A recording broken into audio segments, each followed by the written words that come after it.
I'm going to begin this episode with a little story. So, about 12 years ago, I was interested a little bit in life coaching. I ended up in a life coaching group. And the person who was guiding an exercise said that they'd do a visualization. And the way the visualization worked is that we were kind of sent out into space. So I imagined myself going out high into space. And then when I came back to Earth, I would come back into my ideal situation. That's how the visualization was guided.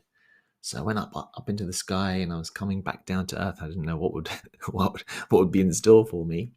But then when I came back to Earth, I came back into a home where the front of the home was facing the city of London, and the back of the home was facing the countryside.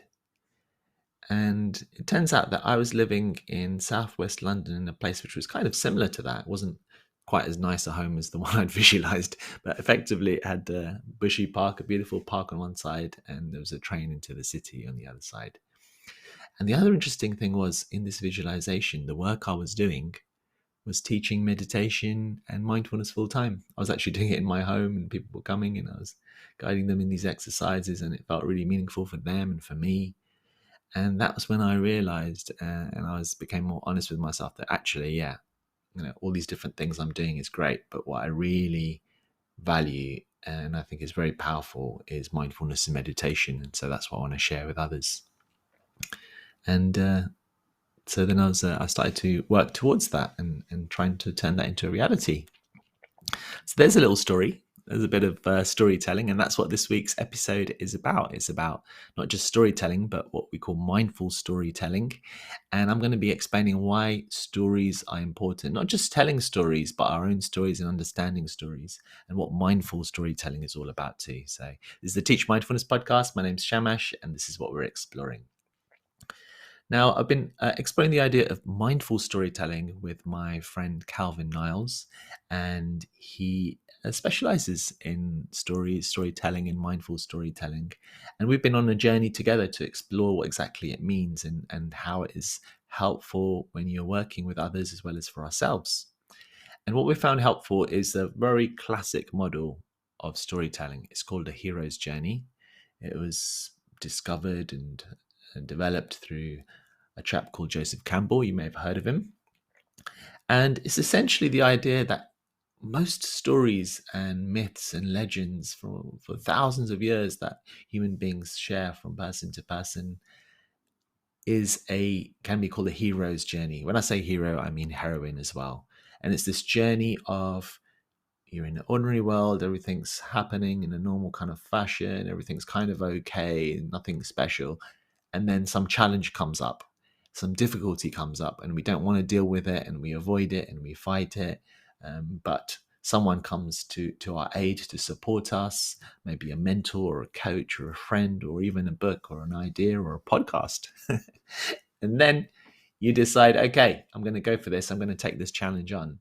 And then you go through this difficulty and challenge, and what happens is a transformation. To get you through that challenge, you need to change almost as a person, and you realize that you're not the person you used to be. You're part of something bigger, effectively.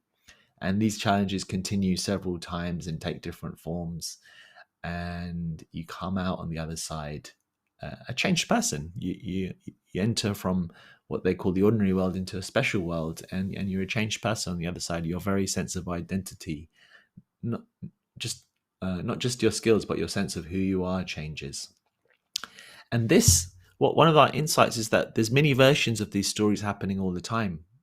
When you're going through your day, that could be a mini version of a hero's journey. When you're, this podcast could be a mini version of a hero's journey. But even more interestingly, with you as a mindfulness teacher, you and your students together go on a hero's journey through your course. So let's say if you're teaching a 6-week course in mindfulness, they come in, they're very excited, they think it's something new, then they realize that, oh my God, this mindfulness is harder than I first realized. Am I going to be able to get it through this?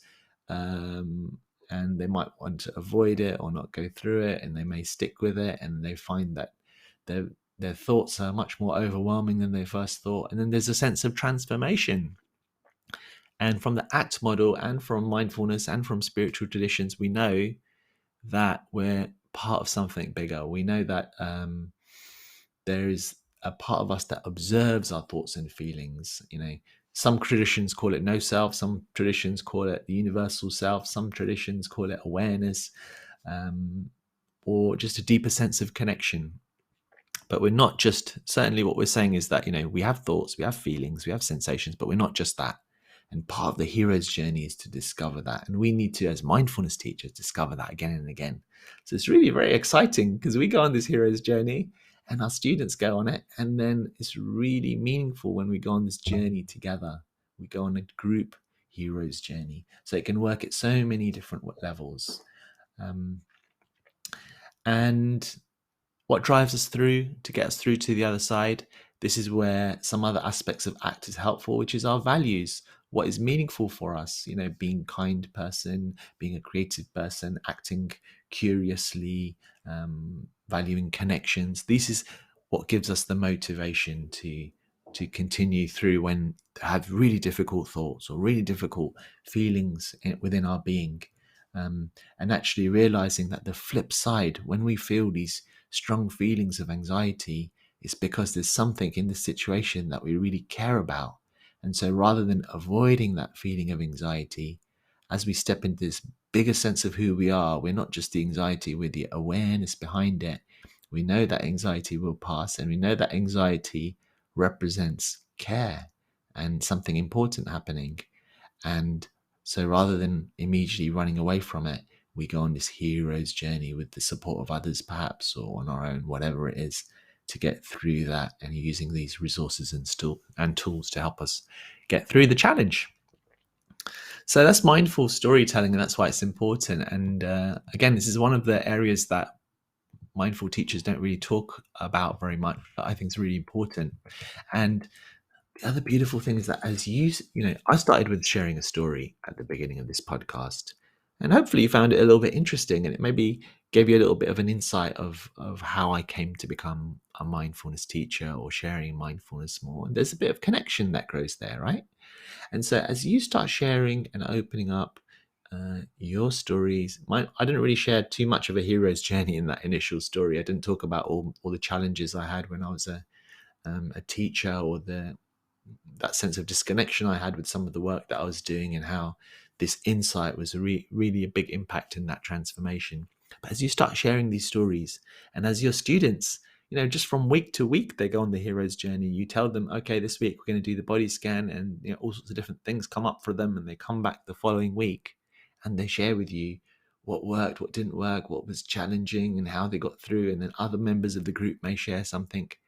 We go on the journey together, and this is what connects us, because we realize, hang on a minute, I'm not the only person who's going through all this tough stuff. Everybody else is too. We're all in the hero's journey. And being on a hero's journey is really is part of life. And eventually our role becomes to support others on their hero's journey. That doesn't mean that stops you from continuing to go on a journey again and again, but in Joseph Campbell's model, as you go towards the other side, once you've gone around this circle and you've gone through these difficulties and challenges, coming out the other side, you become a mentor for others. And my guess would be, and I'm pretty sure because I've worked with a lot of you mindful teachers, is that you've used mindfulness and it has changed you as a person. And now it's really meaningful for you to help others to do that. So you're in that mentor role now, hoping to help others on that journey. But don't forget, you continue to be on that journey too. So the challenges won't stop just because you've learned a bit of mindfulness. So in the same way, what I've realized is that communities also go on a hero's journey. I've mentioned a couple of times we're starting a Teach Mindfulness Academy, a community of mindfulness teachers.